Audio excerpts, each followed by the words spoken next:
We moved here in February of this year. I think it felt most like a home.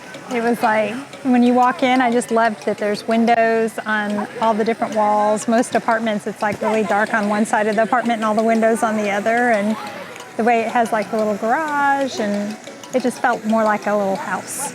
I take advantage of the gym. It's been great. It's kind of like my own private gym. So I've been going down every day, well, most days of the week. So I go down there and use the gym quite a bit. And we've tried out the pool, it's all great. It's all been good. The office has been great. I mean, anything we need, they're always very friendly. He's probably had the most experience with the maintenance. Yeah, we've had a couple of things that we've asked to have help with, and they've shown up right away and gotten everything taken care of. It's been great. I would definitely recommend people. I think, again, you don't feel like you're in an apartment. It feels homey. I love that it has the garage and the storage area.